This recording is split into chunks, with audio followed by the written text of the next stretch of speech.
ಅನ್ಯಾಯಕಾರಿ ಬ್ರಹ್ಮ ಅನ್ನುವಂಥ ಒಂದು ಜನಪದ ಗೀತೆ ನೀವು ಎಲ್ಲರೂ ಕೇಳಿರಬಹುದು, ಎಷ್ಟು ವೈರಲ್ ಆಯಿತು ಅನ್ನುವಂಥದ್ದು. ಸದ್ಯಕ್ಕೆ ಈ ವರ್ಷ ಮಳವಳ್ಳಿ ಮಹದೇವ್ ಅವರು ಒಂದಷ್ಟು ಸಾಂಗ್ಗಳ ಮೂಲಕ ಮತ್ತೆ ಬಂದಿರುವಂಥದ್ದು. ಸದ್ಯಕ್ಕೆ ಇವತ್ತು ನಮಗೆ ಸಿಕ್ಕಿರುವಂಥದ್ದು. ಸರ್ ನಮಸ್ತೆ. ಕಳೆದ ವರ್ಷ ನೀವು ಎಷ್ಟು ಟ್ರೆಂಡಿಂಗ್ನಲ್ಲಿದ್ರಿ ಅನ್ನುವಂಥದ್ದು ನಿಮಗೂ ಗೊತ್ತು, ಇಡೀ ಯುವ ಜನತೆಗೂ ಗೊತ್ತು. ಸದ್ಯಕ್ಕೆ ನಿಮ್ಮ ಒಂದು 6 ಹಾಡುಗಳ ಮೂಲಕ ಮತ್ತೆ ವಾಪಸ್ ಬಂದಿದ್ದೀರಾ, ಯಾವುದು?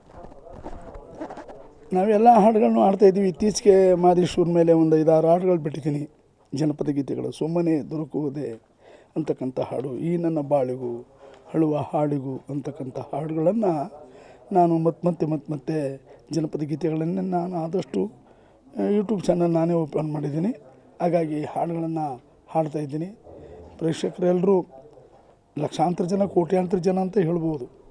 ಅಷ್ಟು ಜನಗಳು ಈ ನಮ್ಮ ಹಾಡುಗಳನ್ನು ಎಲ್ಲರೂ ಕೇಳಿ ಲೈಕ್ ಮಾಡಿದ್ದೀರಾ. ಹಾಗೆಯೇ ಈ ಹಾಡುಗಳನ್ನು ನೀವು ಜನಪದ ಗೀತೆಗಳನ್ನು ಕೇಳಬೇಕು. ಹಾಗೆ ಮಕ್ಕಳಿಗೆ ಜನಪದ ಗೀತೆಯಲ್ಲಿ ಆಸಕ್ತಿಯನ್ನು ಮೂಡಿಸಬೇಕು.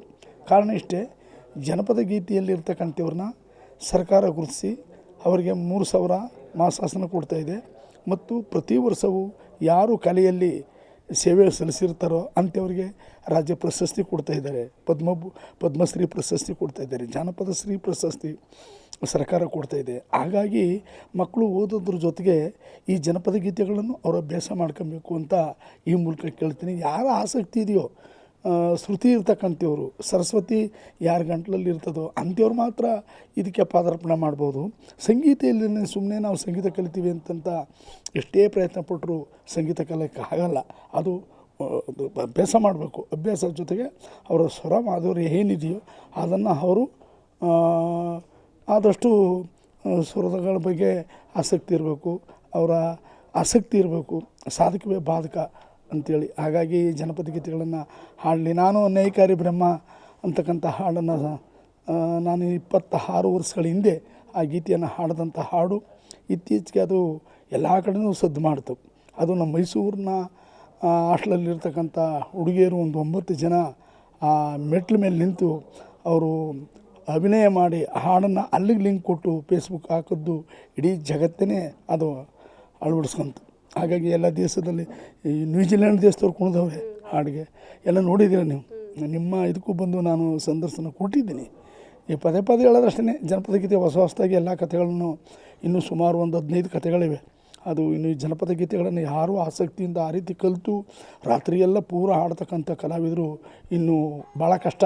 ಅವರೆಲ್ಲ ಪ್ರತಿಯೊಂದು ಹಾಡುಗಳನ್ನು ಬರೀ ಒಂದೊಂದು ತುಣುಕ ಮಾತ್ರ ಕಲ್ತ್ಕೊಂಡು ಅದನ್ನೇ ಆಡಿ ವೇದಿಕೆ ಮೇಲೆ ಅವರು ಅದರಲ್ಲೇ ಪ್ರಶಸ್ತಿಗಳನ್ನು ತಗೊತಾ ಇದ್ದಾರೆ.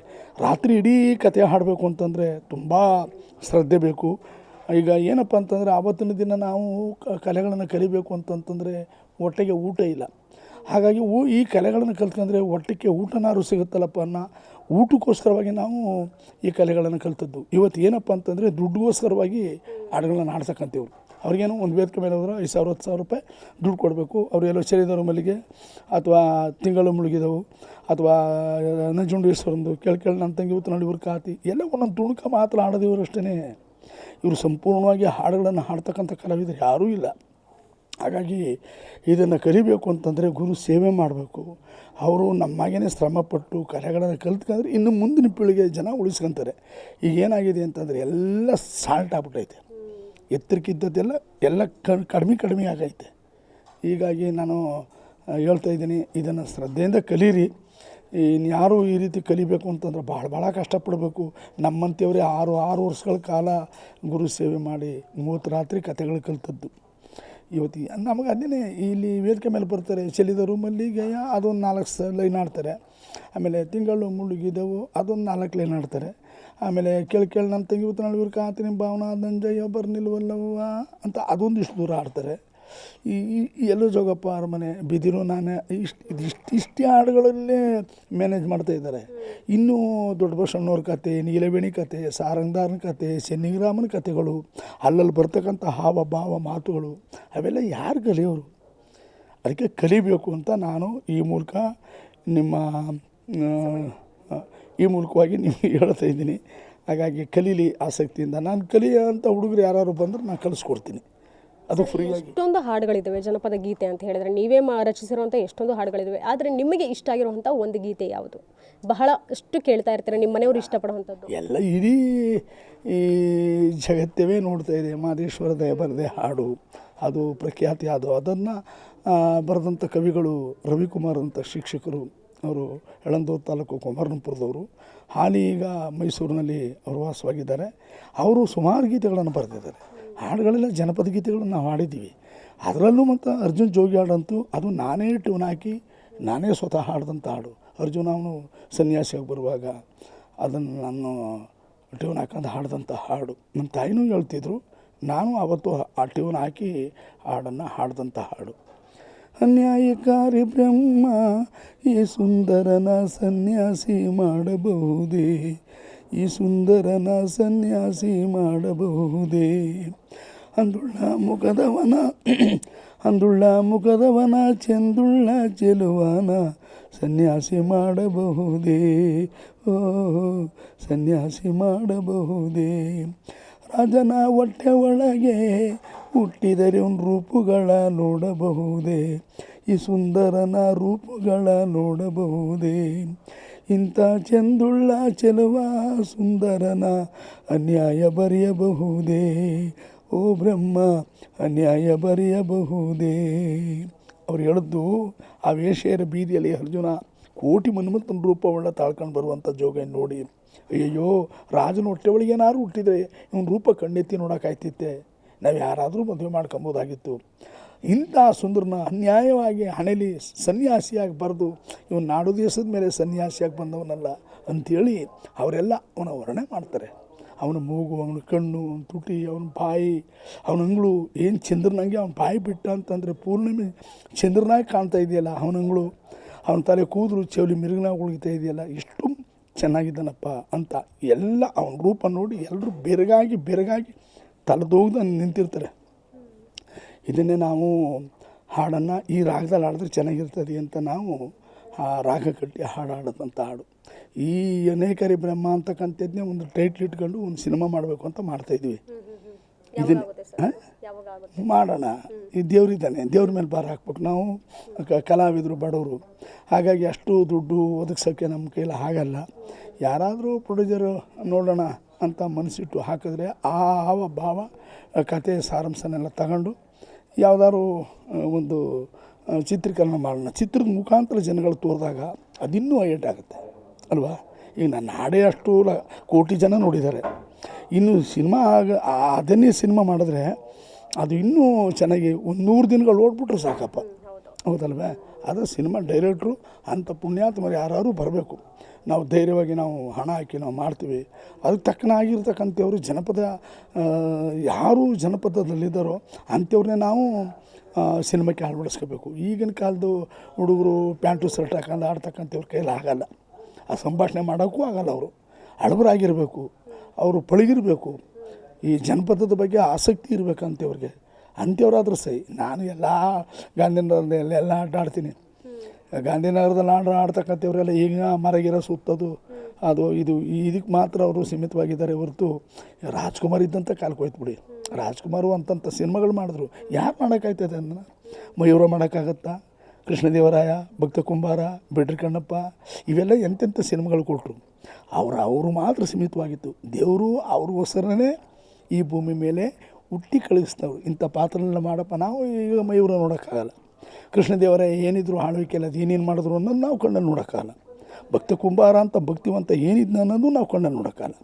ಆ ಪಾತ್ರವನ್ನು ಮಾಡಿ ನಮಗೆಲ್ಲ ತೋರಿಸ್ಕೊಟ್ಟು ಹೋಗಿದ್ದಾರೆ. ಅವ್ರಿಗೆ ಡಾಕ್ಟರ್ ರಾಜ್ಕುಮಾರ್ ಅವ್ರಿಗೆ ಶರಣಾರ್ಥಿ.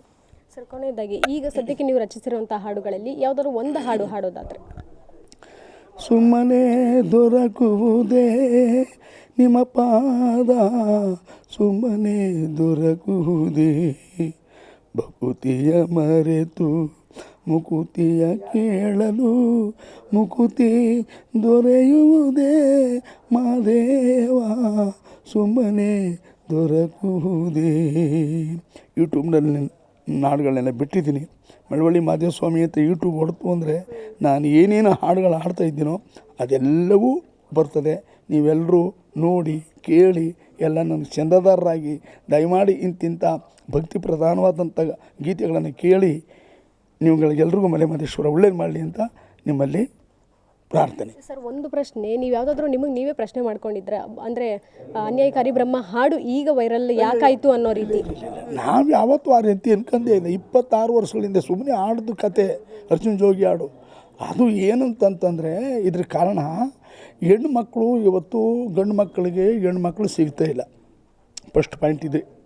ಈಗ ಅವರೆಲ್ಲ ಓದ್ಕೊಂಡಿದ್ದಾರೆ, ಡಿಗ್ರಿ ಓದಿದ್ದಾರೆ, BSc BCom ಎಲ್ಲ ಓದಿದ್ದಾರೆ. ಹೋಗಲಿ ಬಿಡು, ಓದೋರಿಗೆಲ್ರಿಗೂ ಕೆಲಸ ಸಿಗಲ್ಲ. ಈಗೇನಾದ್ರು ಸಂಸಾರ ಮಾಡ್ಕೊಂಡು ನಾವು ಮದುವೆ ಮಾಡ್ಕೊಂಡು ನಮ್ಮ ಜಮೀನು ನೋಡ್ಕೊಂಡು ಅಥವಾ ನಮ್ಮ ವ್ಯವಸಾಯ ಮಾಡ್ಕೊಂಡು ತಾಯಿ ತಂದೆಗಳು ನೋಡ್ಕೊಂಡು ನಾವು ಸಂಸಾರಿಕರಾಗಿರ್ತೀವಿ ಅಂತಂತಂದರೆ ಈಗ ಹೆಣ್ಮಕ್ಳೆಲ್ಲೂ ಸಿಗ್ತಾ ಇಲ್ವಲ್ಲ. ಹಾಗಾಗಿ ಆ ಹೆಣ್ಮಕ್ಳು ಇಂಥ ಚಂದ್ರಳು ಚೆಲುವನಿಗೆ ಈ ಕಡೆ ಹೆಣ್ಣು ಸಿಗ್ತಾಯಿಲ್ಲ, ಈ ಕಡೆ ಗೌರ್ಮೆಂಟ್ ಕೆಲಸನೂ ಸಿಗ್ತಾಯಿಲ್ಲ.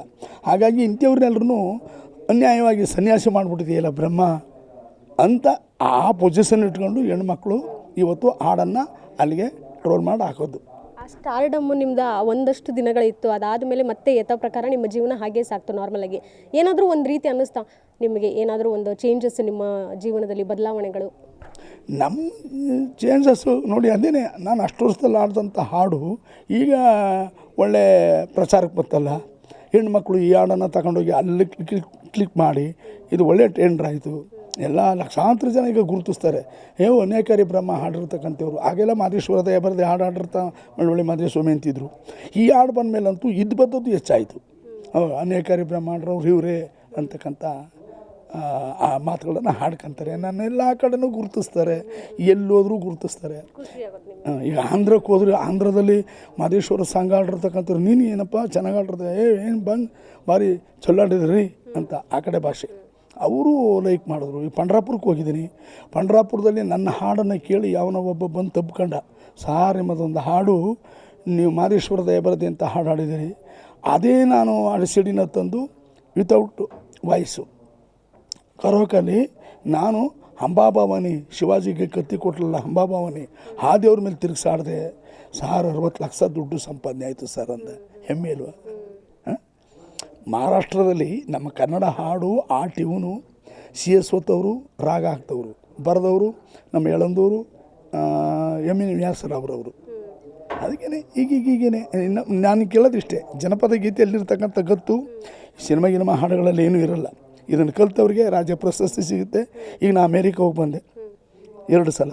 ಅದಕ್ಕೆ ಕಪ್ಪಣ್ಣ ಸಾರ್ ಅವರು, ನಮ್ಮ ನಾಟಕದ ರಂಗದ ಅಧ್ಯಕ್ಷರಾದಂಥ ಕಪ್ಪಣ್ಣ ಶ್ರೀನಿವಾಸ್ ಸಾರ್ ಅವರು ನಮ್ಮನ್ನು ಅಲ್ಲಿ ಕರ್ಕೊಂಡೋದ್ರು. ಅವ್ರ ಜೊತೆಗೆ ಮೈಸೂರು ನಗಾರಿ ಮಂಜಣ್ಣ ಅಂತ ಅವ್ರುಗಳು ಮಹದೇವಸ್ವಾಮಿ ಕರ್ಕೊಂಡು ಹೋಗಬೇಕು ಅಮೇರಿಕಕ್ಕೆ ಅಂತೇಳಿ ನನ್ನನ್ನು ಕರ್ಕೊಂಡೋದ್ರು.